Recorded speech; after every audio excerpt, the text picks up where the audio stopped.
Fun fact, the Mr. and Miss Military Organization, or MMMO, is excited to announce the upcoming 2024 Mr. and Miss Military Pageant, an event dedicated to honoring the achievements of U.S. service members and their contributions to nonprofit organizations. This annual pageant will feature nonprofit organizations and military veterans, both male and female, of their choice to shine a spotlight on veterans and active duty military personnel who engage in community service and are making a positive impact on society. Sounds like you guys fit the bill. Joe, you better get your white tux ready. My white tux. Oh man, me and a tux in general is a what nightmare. would your if you had to do some sort of like performance, or would it be hula hooping or baton tossing? What would be your talent? Backstreet Boy cover songs, both me and Adam. Yeah, can we get a little sample? And yeah, I swear by the whatever. I don't know the words. That's not Backstreet Boys. See, I got to do a lot of research beforehand. Okay, it's gonna be May. I would classic high score it in the 1980s video game entitled Tetris. Oh, okay. Tetris. So I'd bring out an old Nintendo system and do it live. Yeah. I can't remember the old Tetris. Did it have any sort of like do do do do do do do do do do do do. Well, Adam, Joe, Alphas, if you want to enter, visit www.mmmilitary.com. In the meantime, let's get this show started. This is the Tango Alpha Lima podcast. They call me crazy because I'm facing all my giants. They try to scare me into thinking I can fight it. They tell me I should never even think of trying.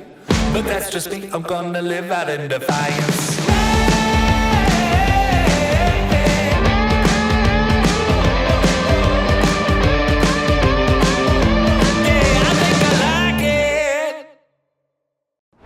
Welcome, Alphas. Thanks for joining us. We have a very accomplished guest for you today. This young woman is an Air Force second lieutenant who graduated from the Air Force Academy last year with a degree in physics. She's currently an intern at Harvard Medical School while also pursuing a master's in public policy at the Harvard Kennedy School. She's completed a NASA internship for gamma ray burst research. She's a certified pilot. She does Taekwondo. Woo.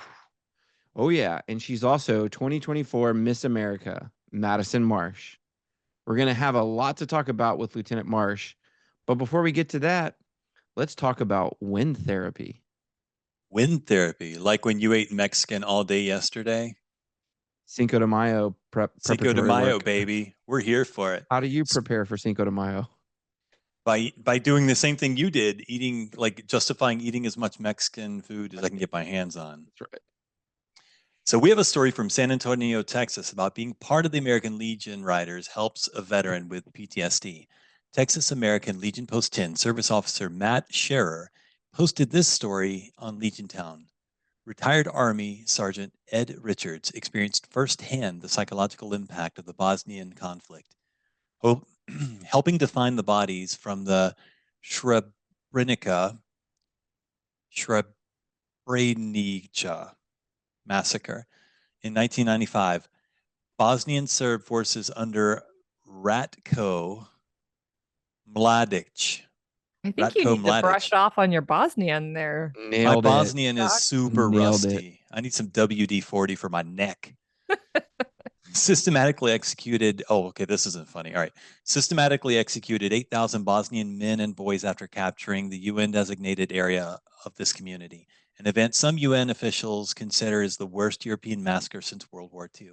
To offset his PTSD resulting from the Bosnian duties that he had to be a part of, Richard said that he discovered what he called wind therapy as a resource to help him forget those memories. Wind therapy helps you concentrate on you, the road, and nature.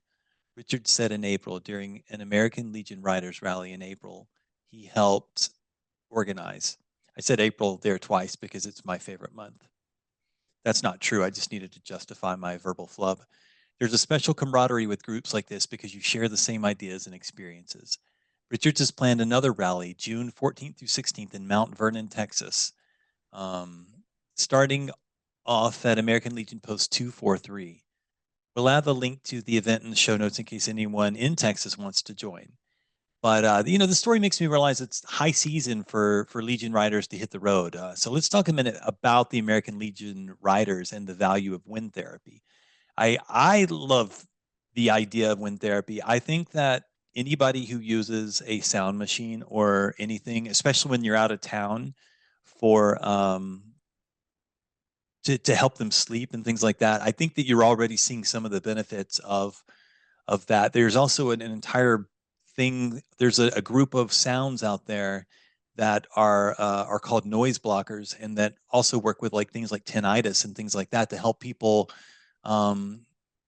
It uses sort of like anti-sounds in the same way that noise canceling works, active noise canceling works, to help sort of drone out some of that, that tinnitus stuff. So I think it's a fantastic thing.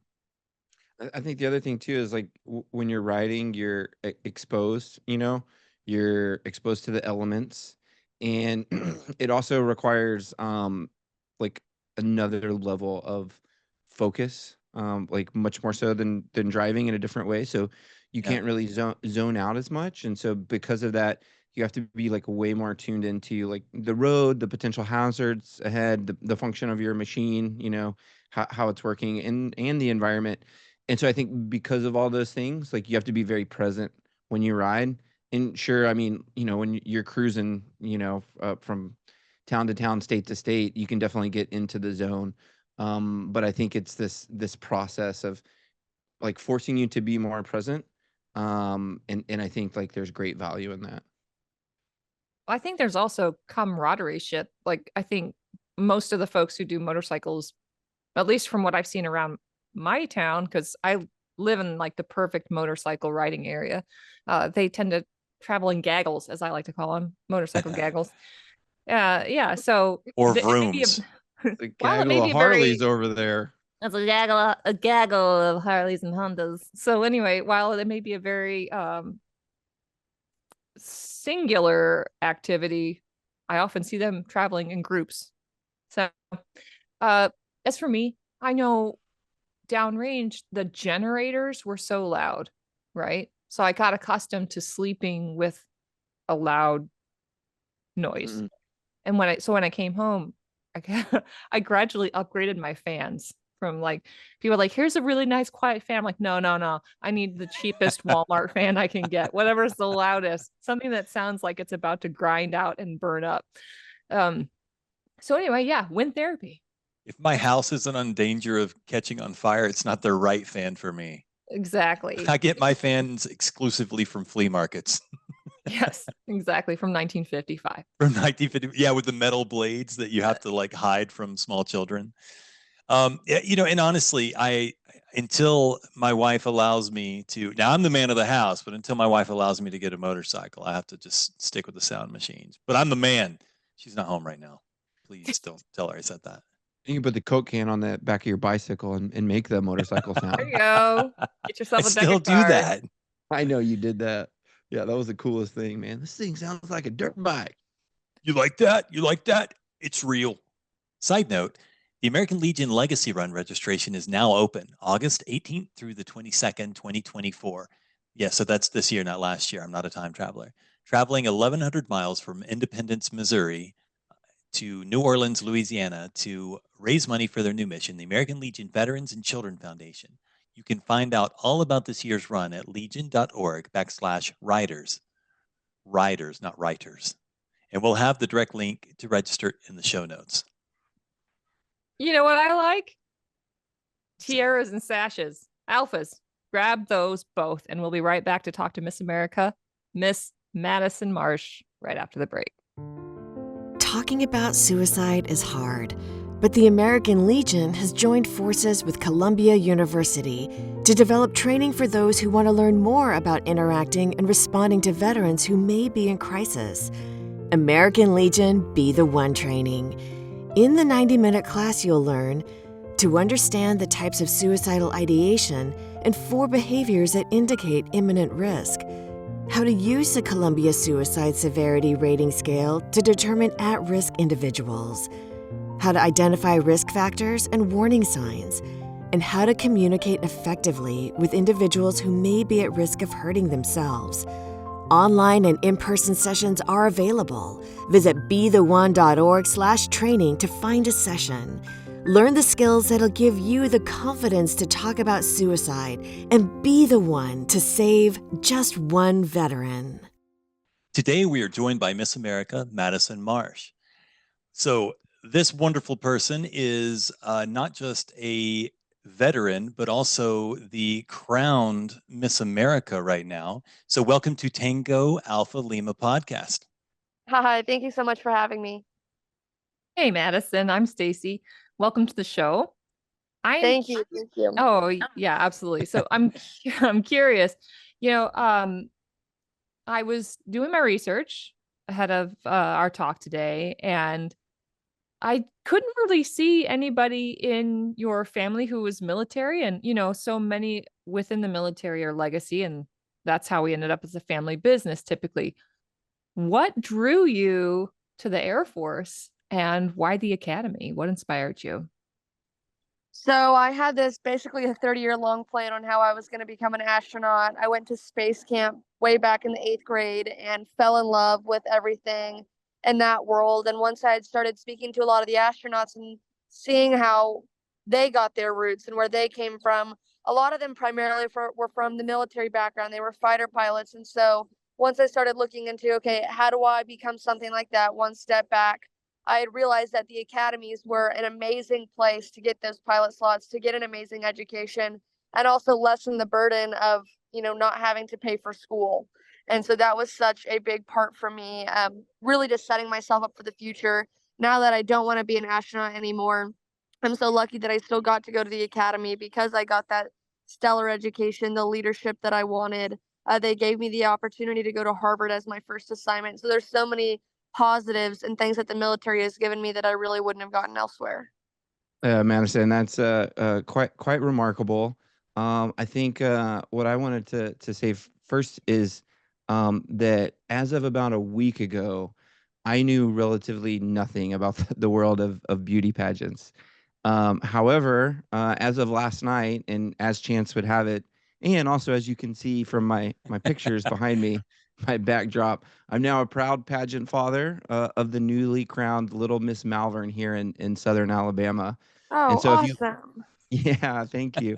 So if you can look closely, you can see that I also married into the pageant life, as I have some pictures peppered in from my wife as well, who was Little Miss Slocum 1991. So so I had no idea what I was in for, and I'm not sure that I still do.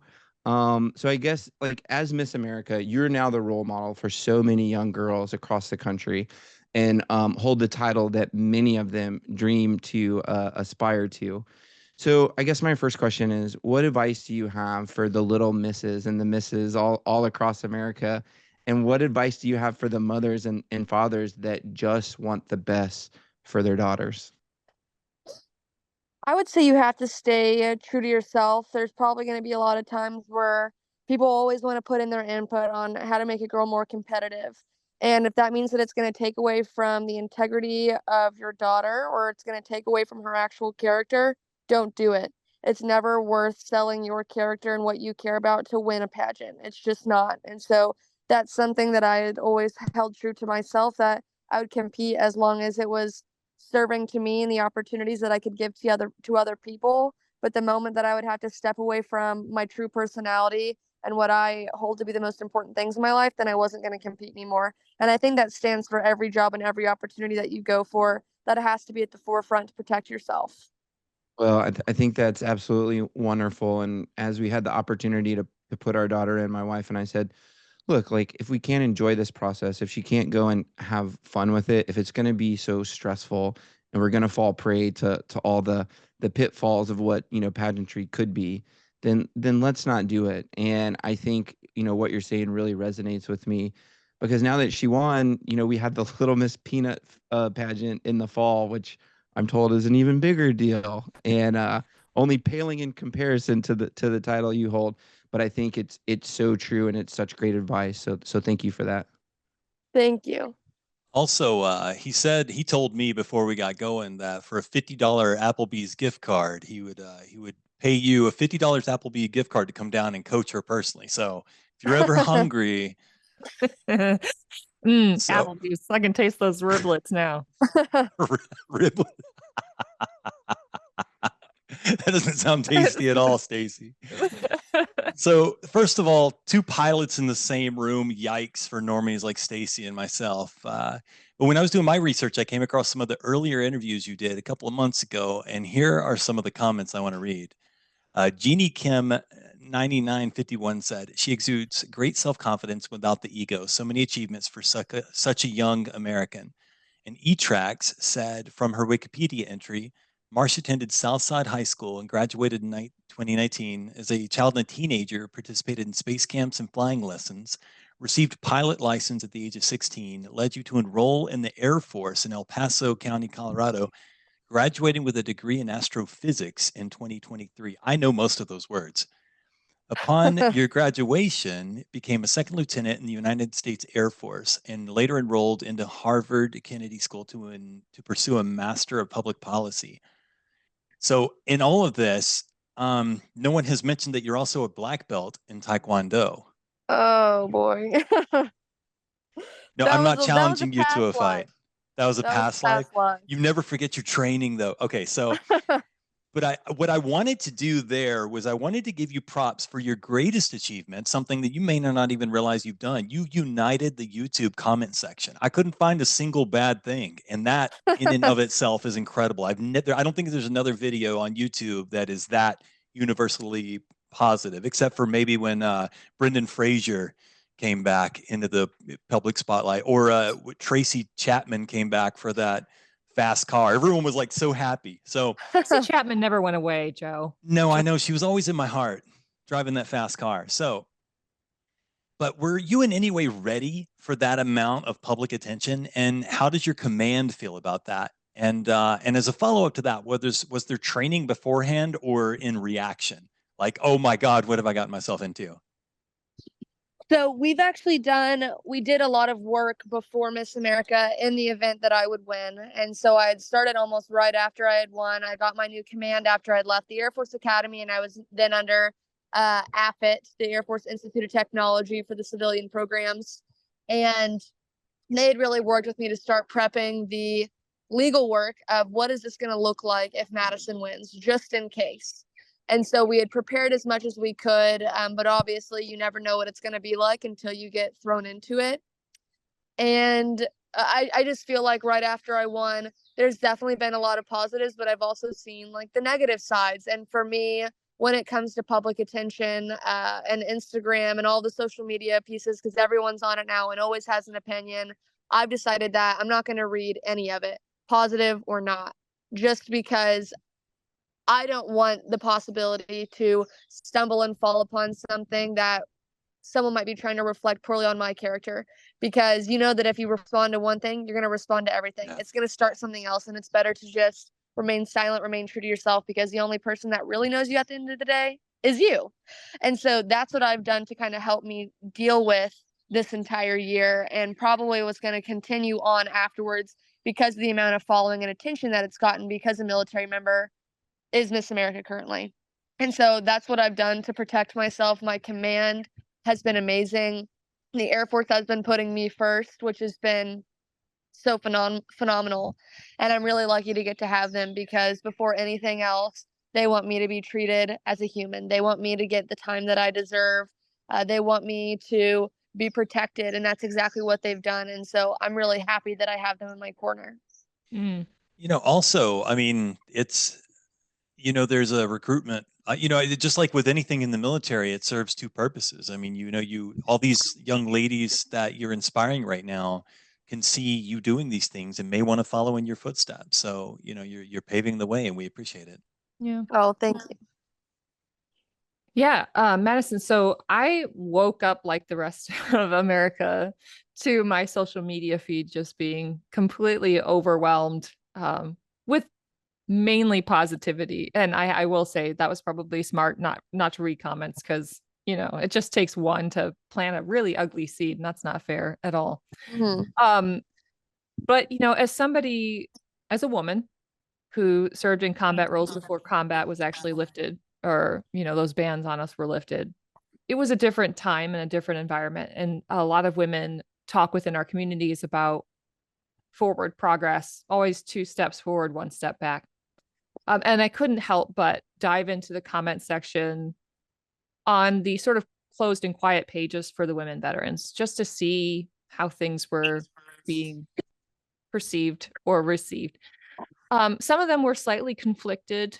99.9% were overwhelmingly positive, and naturally so. I mean, you're such an underachiever. I don't know why anybody would give you any praise whatsoever.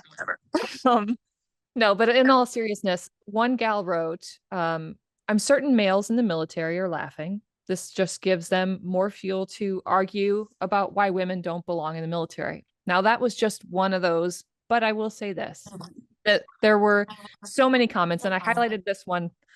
A gal by the name of Claire, and I happen to agree with Claire, said, I think this is a good opportunity to change perceptions.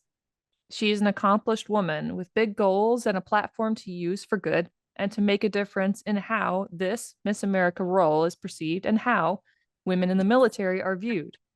We can do it all. We can do it all in heels, boots, a dress, or a flight suit.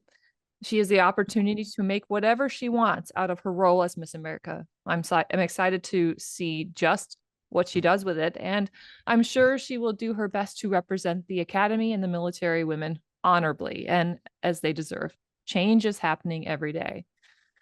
And you are that face of change. So thank you for that, Madison. Well, thank you. Yeah, and as somebody who is clearing a path, of all the things that you have achieved thus far, getting a pilot's license, becoming a cancer research advocate, attending Harvard, Miss America now, what's left to do? What do you want to do? Yeah, I want to go back to one thing for just a moment in regards to the comments, because I feel like my role this year is not just for me. Changing perceptions or not, my role at the end of the day is to hopefully recruit people to the Air Force, people that hadn't imagined that they could join our forces before, because we are always in a time of need to have passionate leaders ready to put on the uniform and serve our country. That will always stand true. So if I have to receive some of the flack in order to bring a better name to the Air Force, to draw more people in, to get them interested in what it means to be an American and the freedom that our country brings, I'm willing to take that on, because it's such an important cause to protect the country that we get to have. And if some people are going to have negative perceptions of me on the internet, so be it. Because the people that I've met so far, I love getting to see the kids that are now showing up, drawing me pictures of the American flag, of Eagles, of the Air Force logo, and not making it into drawing me in a pretty dress. Sometimes they do both, and it's great because now they're getting both sides and get to interact with the military in a way that they haven't seen before, hopefully. And a lot of these kids that I've met, I mean, they don't know any military members. So if I can come in and make the military be something that seems more tangible to them and a little bit more comfortable for them to think about as they grow up, that's what we want. That's what this job is all about. And so perceptions aside, I hope that we can draw in better leaders that are passionate and motivated to serve our country. That's what I'm here for. And in regards to the second question about what I want to do for the rest of my life, a big part is the pancreatic cancer portion. My mom passed away whenever I was 17 years old and she was 41. There's not enough being done. There's more research that needs to be done. We need more money being poured into the pancreatic cancer sector. It's the #3 cancer cause of death in the United States, on its way to being #2. We have to do more work.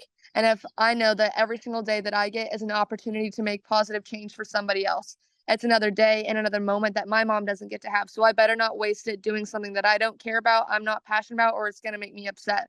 I need to get up every day, be happy, be positive, and do something good for other people. Otherwise, I'm wasting those moments. And any day that I get to have that opportunity is a day well spent.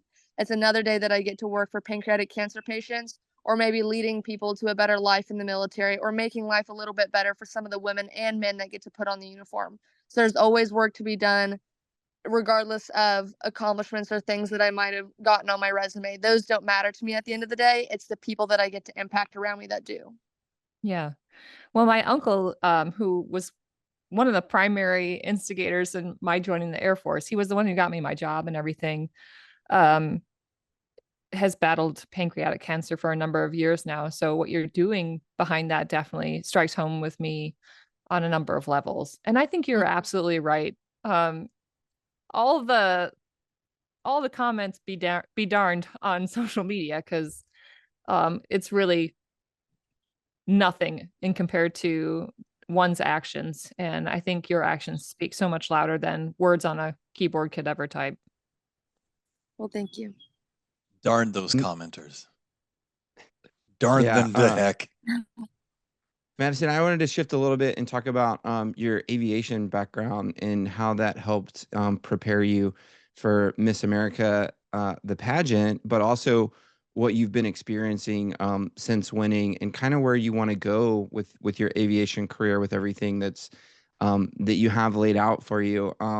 So for those listeners that haven't seen, like, I highly encourage you to go onto YouTube and search Madison Marsh Miss USA 2024 and listen to her monologue. And I listened to it last night, and I thought you did so remarkable. It's only about a minute and a half, and you kind of go through the process, like, you're talking to Tower, about to take off, and you masterfully weave that in, to your monologue.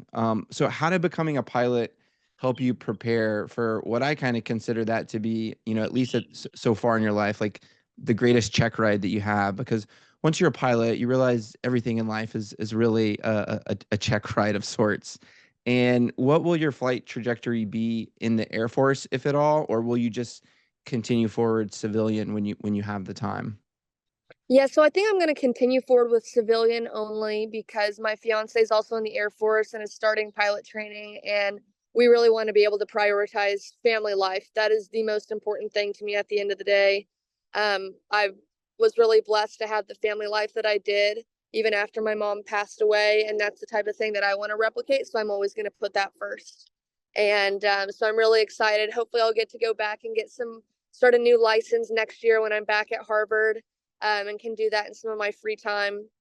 And I think, I guess the part about my monologue that's gotten a lot of attention, and maybe not the most positive attention, but the whole point of it was, one, I wanted to compete in Miss America for scholarships, but I can't sing or dance.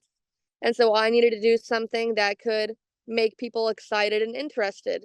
And yes, not all of it is exactly what it's like when you fly in a plane. It's not going to be the exact words that you say on the radio, because we were trying to bring in a story to make people understand what it was like for people that have no concept of aviation. They have no concept of what it's like to fly a plane.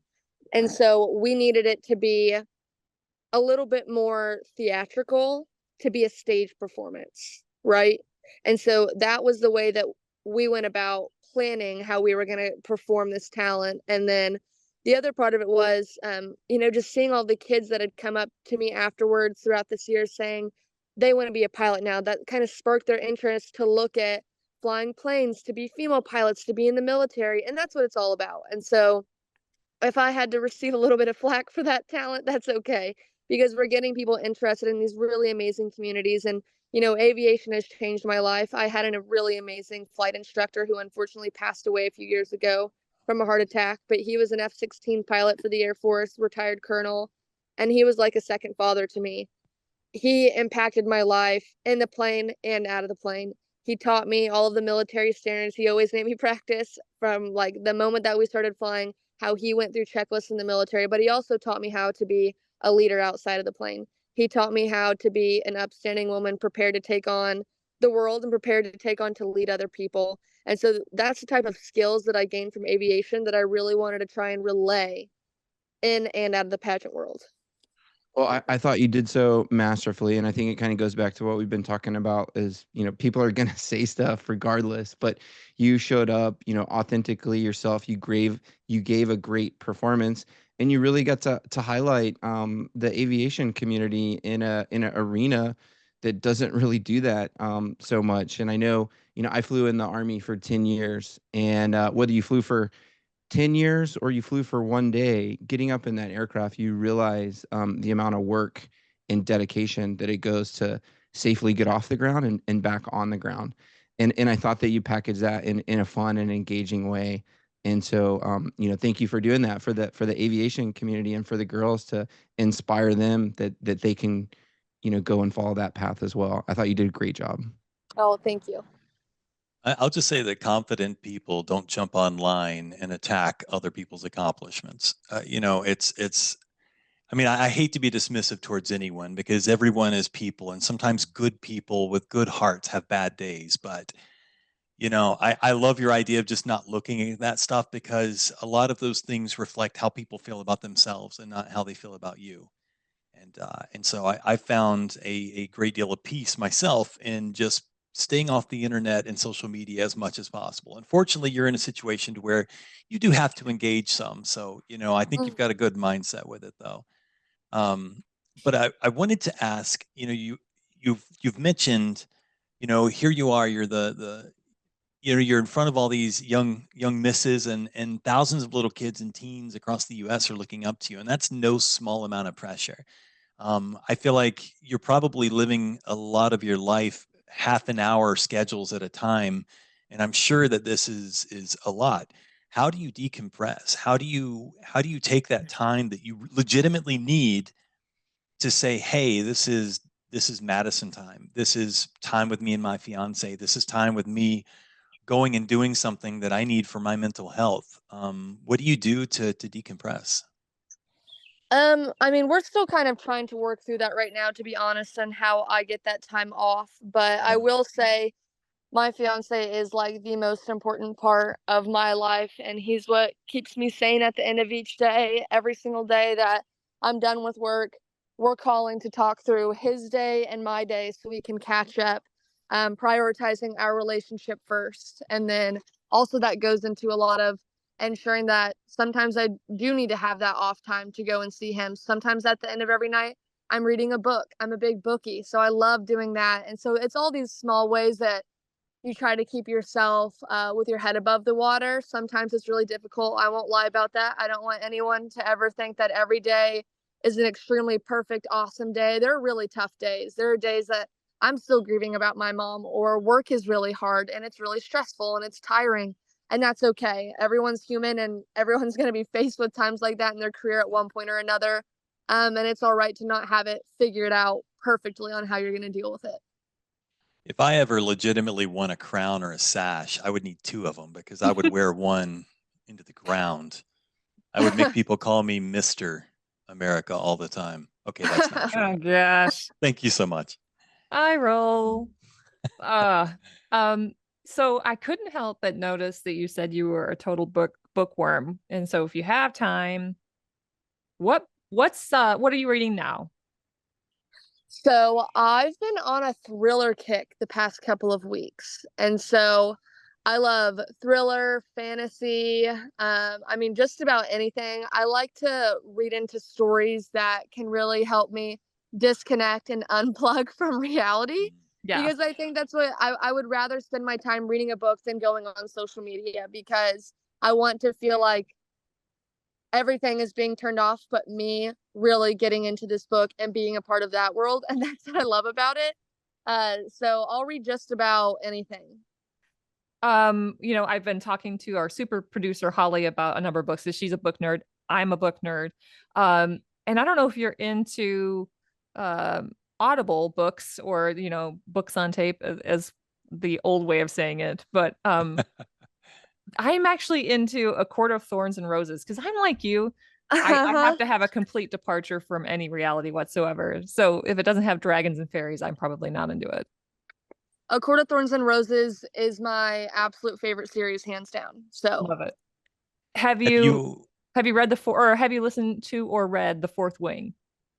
Yes, I've read Fourth Wing. If you haven't read Throne of Glass either, I think that's an amazing, amazing series that is also by Sarah J. Maas from A Court of Thorns and Roses. I am putting that on my list. Thank you. It's amazing.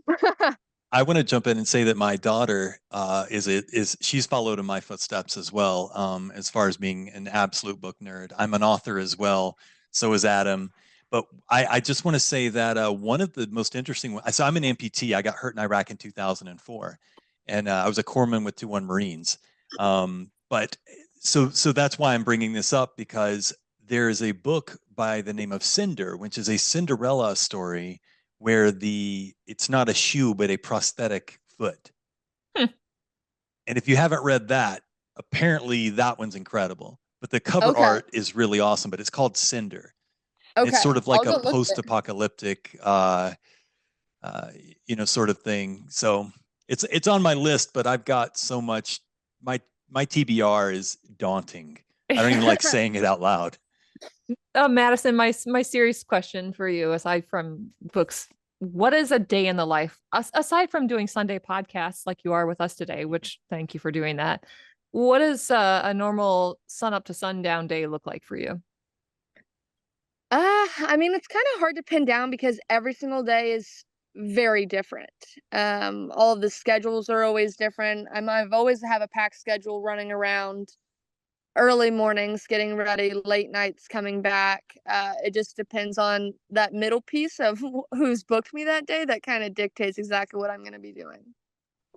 Madison, I wanted to interject and ask you because I believe you won the crown in January, right? Yes. Okay, so it's been 5 months or so. What's something that's surprised you about being Miss America? And then do you have a story that you can share with us? And then for the rest of your year, like what's kind of ahead that you're really looking forward to?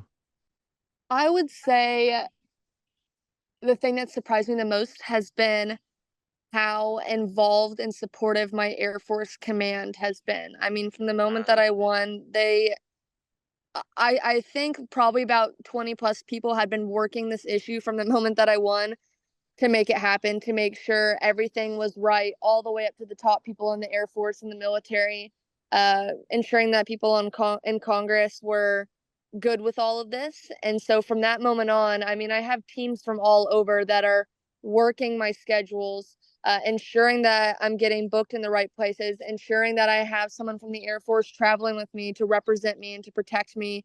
And that's been such an amazing surprise because I can see how much the Air Force is really wanting to take care of me, take care of its people, and putting me first. So that's been phenomenal. And I'm very, very lucky to have them in my corner.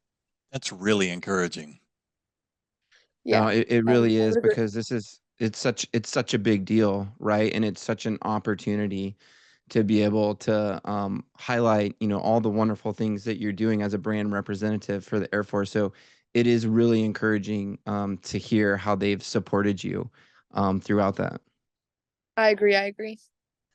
Well, I just want to let you know that it means the world to us that you've spent this time with us today. And I wanted to give you an opportunity to share anything else with our alphas that you haven't had a chance to discuss. And I was going to ask another thing. Have you considered coming out to the national convention this year? So that would be a question Low for my Air pressure. Force booker because I don't make my schedule. But I would say, I guess the last thing I want to leave people with is to rely on a small group of people around you that you can trust and that are always going to have your back, whether that be family members, a significant other, maybe it's a boss of yours or someone that you work with. Having a small group that's always going to stand behind you when things get tough and when things are good. That's what has made my year work because of the people around me that care about me. And I wouldn't have gone this far without those people. I wouldn't have gotten to go to the Air Force Academy without them. I wouldn't have gotten a Truman Scholarship or gone to Harvard without these people that have stood beside me. You don't get through things alone, especially not the bad things and not even the good things. There are a lot of people that you need to rely on around you to make the good things happen too. And so picking out those people, knowing who you trust and staying true to yourself. And I think that's how you can become successful and also keep yourself together at the same time. Oh, it's wonderful, Madison. You're such an inspiration. You have such a level head on your shoulders at such a young age. You've already accomplished so much, and you're doing so many wonderful things. And it's an inspiration for the military, for the Air Force, but also all those young girls like my daughters, out there as well. So we're so appreciative for you coming and sharing about your experiences with us. We'll make sure and have a link to all your social connections and some of the things we talked about in the show notes. But can you tell our alphas where they can go to learn more about your work or connect with you? Yes, so my Instagram is at Maddie Isabella, MADIISABELLAA. And then in that, I've got links to my nonprofit, all of the good stuff. That's where I post all of my things personally on my page. And so that's a lot more of like the BTS, what I do, my military background, my nonprofit, all the good stuff. And so you can come catch me on there. Well, Madison, I really appreciate you. Thank you for taking time to visit with us today. I really appreciate it. Thank you so much. It was so good to meet with you all. Same. Alphas, stick around right after the break for some scuttlebutt. The American Legion is raising awareness about PTSD and veteran suicide by offering hope, camaraderie, and support. Be the one to help end veteran suicide. Be the one to save one veteran. Be the one to ask a veteran in your life how they're doing. Be the one to reach out when a veteran is struggling. Go to betheone.org and help the American Legion end veteran suicide. Will you be the one? Okay, Alphas, we hope you had a great break. Now it's time for some scuttlebutt. Yes. Okay, so here's a little GI Bill news that comes to us from Leo Shane in Military Times. Back in April, the Supreme Court ruled in favor of a veteran who unsuccessfully tried to use both his post-9/11 GI Bill and Montgomery GI Bill benefits. I always thought that it was one or the other, but I like this guy's spunk, saying that Veterans Affairs officials erred in limiting his education support. The 7-2 decision could have far-reaching impact on student veterans who've used up their VA benefits but still wish to continue degree programs. Lawyers for the plaintiff have estimated that as many as 1.7 million veterans nationwide could benefit from the ruling, but federal officials have estimated the number to be less than 30,000 individuals. The legal fight centered on Jim Rudisill, a 43-year-old Army veteran. 43, that's so old. Army veteran who was wounded in a roadside bomb attack in Iraq in 2005. Rudisill used all of his post-9/11 GI Bill benefits shortly thereafter, but later wanted to tap into his unused Montgomery GI Bill benefits to attend Yale Divinity School as part of a process to become an Army chaplain. You can't tell a guy he can't be a chaplain. Come on. So when VA officials denied that move, Rudisill sued, claiming they were unfairly limiting his options. Writing for the majority, Justice Ketanji Brown Jackson called the government's denial nonsensical and reversed lower court rulings supporting the VA's position. That's what I'm talking about. Most veterans attending college today with federal financial support use the post-9/11 GI Bill program, a generous benefit passed in 2008 that awards eligible veterans 36 months of tuition payouts, housing stipends, and other financial assistance. The Montgomery GI Bill program was the predecessor to that benefit and is being phased out by the VA. It offers far less money, but can still provide several thousands of dollars annually to veterans for tuition cost if they paid into the program at the start of their military career. So currently, VA officials make students give up eligibility for the Montgomery GI Bill, which is what I always thought was happening when they registered to begin using for post-9/11 GI Bill. That means that once their education benefits from that program are exhausted, they cannot receive more tuition support from other programs. But Rudisill's attorneys argued that the limit is unfair and unfounded in federal law, especially considering how flippin' expensive college is right now. It's way worse. It's crazy. It's crazy pants. Well, darn them. I'm sorry to interject really quick because I know you've got a little bit more to get into, but That's fine. I paid into the GI Bill. So Yep. I Montgomery get GI Bill, I right? get it. What's that? You paid into the Montgomery GI Bill, right? Yes. Yeah. Yeah. And That's so what I thought. I thought you had to pay into it. early on, like when I first came in the service, you had to pay into it, and then they, of course, match it or whatever, however that works. But suddenly the 9/11 bill came, and suddenly my contributions to the Montgomery GI Bill didn't matter either way. So, hey, I gotta say, I'm in Rudisill's corner here. If he invested in the GI Bill, that's his money. Give it to him, and he is entitled to the 9/11 bill. So give it to him. Everybody else gets theirs. Just saying. That's what I think, because I commissioned in 2006. So I mean, by the time the GI Bill, came around, and I already had my college degree, so there was nothing for me to pay into. But that was my understanding, is you paid into the Montgomery GI Bill. So if you paid into it, why should you have to select? Wouldn't you just have access to that, but also the additional benefit? And maybe that's what he's arguing, here. Yeah, so Rudisill's attorney argued that the limit is unfair and unfounded in federal goodness. So federal law. Justice Brown Jackson, writing for the majority, agreed that with that stance, if service members serve for long enough, they may be entitled to both educational benefits, she wrote. But such service members cannot receive disbursements from both entitlement programs at the same time, nor may they receive any combination of benefits for longer than 48 months. Mm.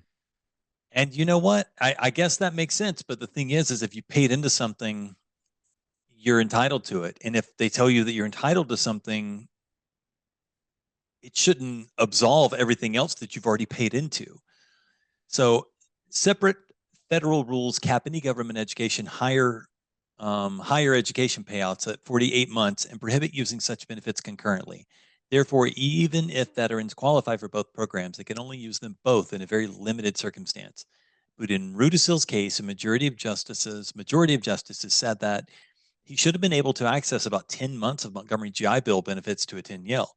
In his dissent, Justice Clarence Thomas said Rudisill clearly forfeited his remaining Montgomery GI Bill when he opted for the more generous post-9/11 GI Bill benefits, making his case moot.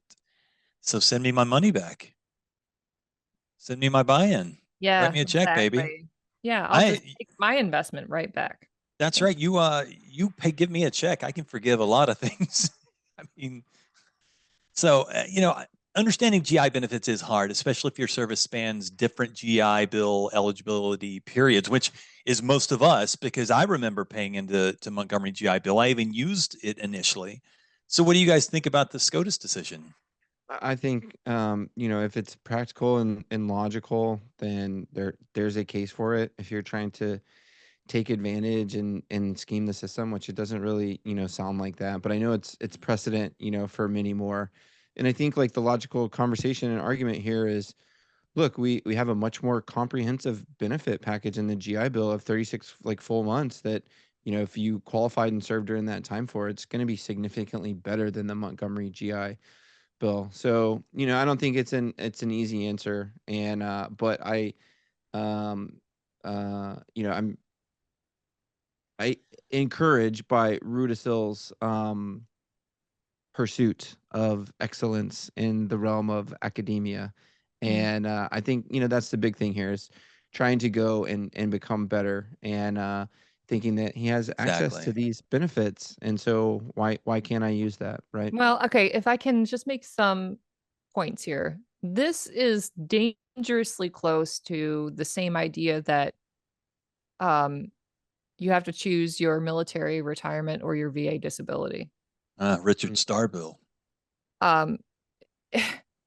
Okay, just because you are entitled doesn't give the government the authority to say, well, you have both benefits, you shouldn't pick one.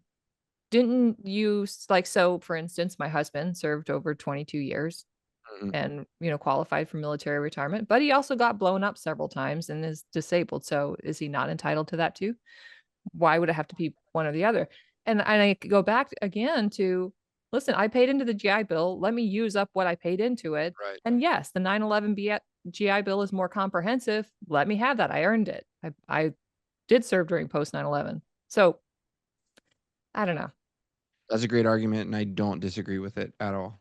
I think my last point on this myself is that this is one benefit that no one is going to abuse. These are people going to college. These are veterans that are trying to improve their lives. When you have people that are like this, everything that they do, these are people that are doing this to further their education, to start businesses, these are go-getters.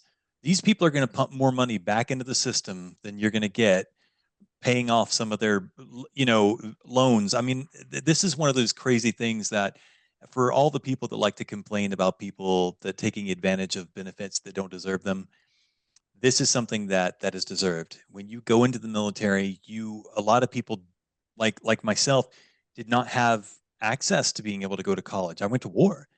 And so, now I want to learn. I want to be able to go to school. Don't make that hard on me. Make that easy for me. Help me push. Help me make myself better. And that's my mindset on it. Agreed. Well, we're going to have a link in the show notes, the Military Times article that talks about this, and the full decision on the Supreme Court's website as well. Thank you so much. Our friend Miss America isn't the only Academy grad out there pursuing multiple career paths while serving. Let me tell you about New England Patriots long snapper Joe Cardona. Joe came from a military family. His dad joined the Navy right out of high school, served 7 years on active duty as an aviation technician, and then another 17 years in the reserves. When he left the Navy, he continued training sailors and Marines on avionic platforms for various aircraft. Said, quote, "I grew up around the Navy and the Marine Corps," Cardona told the U.S. Navy Reserve magazine. "When I was offered an opportunity to attend the Naval Academy, I jumped at it." End quote. At Annapolis, Cardona became only the second freshman in Navy history to start as a long snapper. He lettered 4 times, and the midshipmen played in 3 bowl games and defeated arch rival Army all 4 years. Sorry about that, Adam. Allegedly. During his time as a midshipman, Joe learned that his sitting height disqualified him from pursuing his dream of becoming a Navy pilot. So he decided to take his shots at playing in the NFL instead. Enter then Patriots head coach Bill Belichick, whose father, Steve, had coached Navy for 34 years. In 2015, the Patriots used the 166th pick to draft Cardona into the 5th round.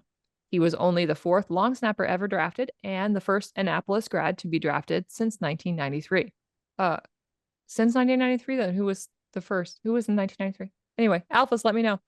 He's also the second Navy player to win more than 1 Super Bowl, joining Roger Staubach. Am I saying that right? I'm not a football Yeah, that's person. Okay, good. In the exclusive club.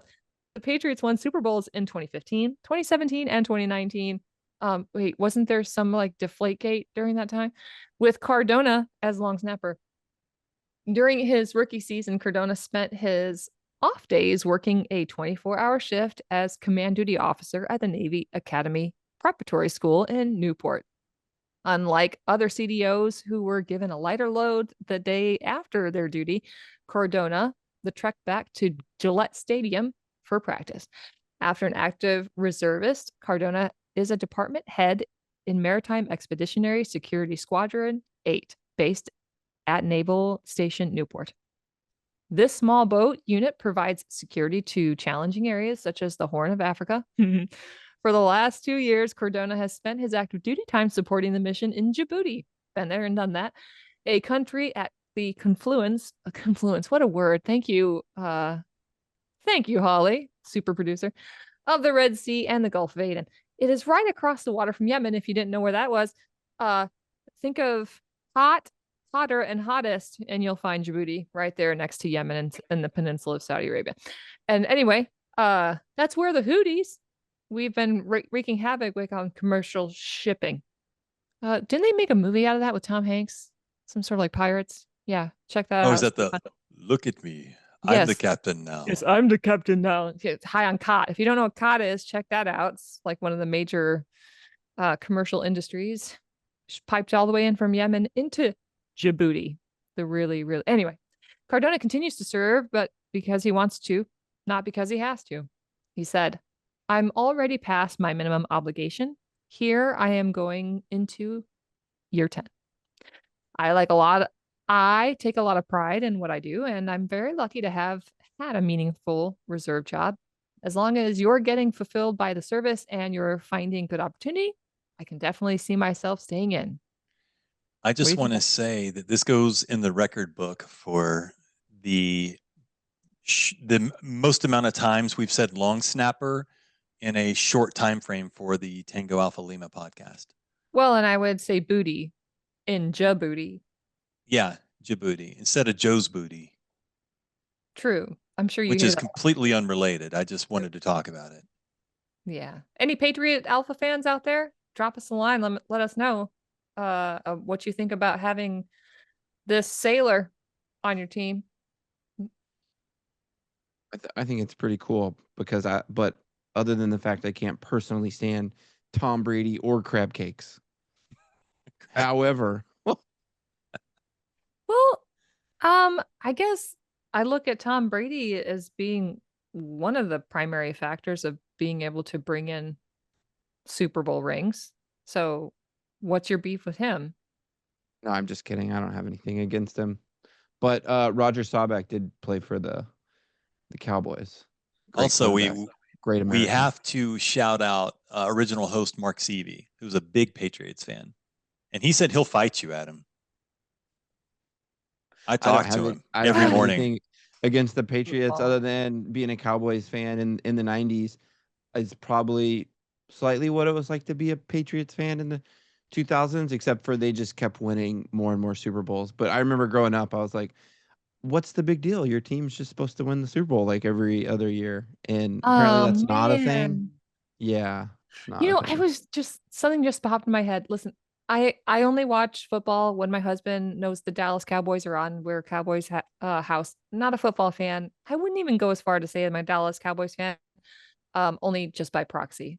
But I did grow I did grow up just outside of Chicago and remember when the Bears all the way back in the 80s, The Bears. they did the Super Bowl shuffle. And it was the Bears in the fridge. You guys remember the fridge? This might be before your time. Yes, Excuse yes. me. But I had that on a 45 and I used to play it on my Smurf record player. It was a blue Smurf record player. And I used to play that thing just only because I had two 45s. One was the Super Bowl shuffle, and the other one was Sailing Takes Me Away to Where. I don't know all the words. It's been a while. Anyway, what do you got, Adam? What's your scuttlebutt? Well, an American pilot who disappeared during Vietnam War era spy mission has been accounted for almost 60 years later, officials said earlier this month. John C.G. Kerr, originally from Florida, was 35 when he was reported missing in 1967.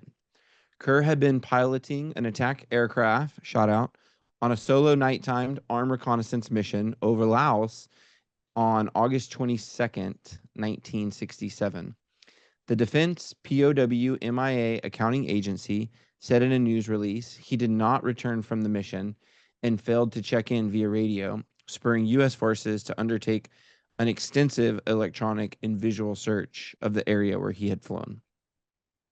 The DPAA did not provide any information about how Kerr had been accounted for, but the agency typically uses DNA testing and other scientific advancements to study the recoverable remains of fallen soldiers. Since 2021, the DPAA has been carrying out the Vietnam War Identification Project, which is a concerted effort to identify missing soldiers associated with the war. Though there are 1,500 missing personnel still accounted for from the Vietnam War, only about 1,000 of those missing persons are deemed recoverable. Those recoverable persons are the focus of the identification project.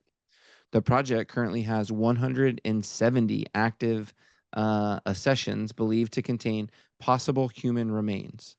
Those items are very small fragments of bone that are very degraded, the DPAA said, but new technological advances have made it easier to study them with DNA and isotope testing, something Joe does for fun in his spare time, isotope testing, to attempt to identify who they came from. Not The isotoners. Not isotoners, different. They do both. One on Monday, one on Wednesday. These accessions are compared against family DNA samples that are kept on file as reference sources, the DPAA said. So this is great news and really highlights the work that I was unfamiliar with the DPAA until we were able to have them on to talk about this mission. And I think one of the incredible things, that we've highlighted and it's accentuated here is being able to use all our humanitarian aid and effort and the cutting edge of technology and science to be able to go and recover the remains of these individuals, to be able to bring them home with honor, and also when and where we can connect them with their family members and loved ones. And this is just a great example in case of all that being matched and married up. What it doesn't talk about here is the process of actually returning that individual to their family, and what that means to them, which is absolutely, like you might imagine, one of the most memorable and meaningful times in their life to have something like that come to a closure. What are your guys' thoughts on this? Well, I mean, Yeah. we have thousands of service members who are still missing from several wars, and it really takes a village to seek them out and to continue to want to make that effort. And I think that's what really makes our nation shine, in that we will leave no one behind. And I'm thankful that we've at least found this patriot. And as we are coming up on Memorial Day weekend, it's always so important to highlight stories like this, so that we don't forget what commitment our nation has in our end of the bargain. When we send our men and women to war, it's our job as a nation not only to send them to war to on behalf of our country, but to bring them home. That's our responsibility. And DPAA is actively trying to fulfill that promise. So thanks I for think sharing that, Adam. if there's one thing that I could, add to this, it would be that the more information they have, if you even remotely suspect you could have a member of your family, even thrice removed, that is MIA or was a POW, them having access to some DNA from your family could really make a difference. So, feel free to go to the website. We'll have a link for that in the show notes. But make sure that if there's a chance that you could help, please sign up for one of their DNA kits. So the DPAA is such an incredible agency within the Department of Defense, and we're going to have the opportunity to deep dive with them, like we've alluded to. So you'll make sure that you want to tune in for this special Memorial Day episode scheduled to release on May 21st. Thank you. Well, Alphas, I hope that you're out there with your sashes proudly sported across your chests and your tiaras pointing to the sky and twinkling all your shining lights, because each and every one of you are special to us. Thanks for listening. Don't forget, you can like and subscribe to our podcast, our newsletter, or send us some mail and even guest recommendations, or your complaints about Joe and Adam mainly. You can send those to legion.org/Tango Alpha Lima. What we would welcome more is your Bravo Zulus and what we're doing right for you. Until then, we'll see you next week.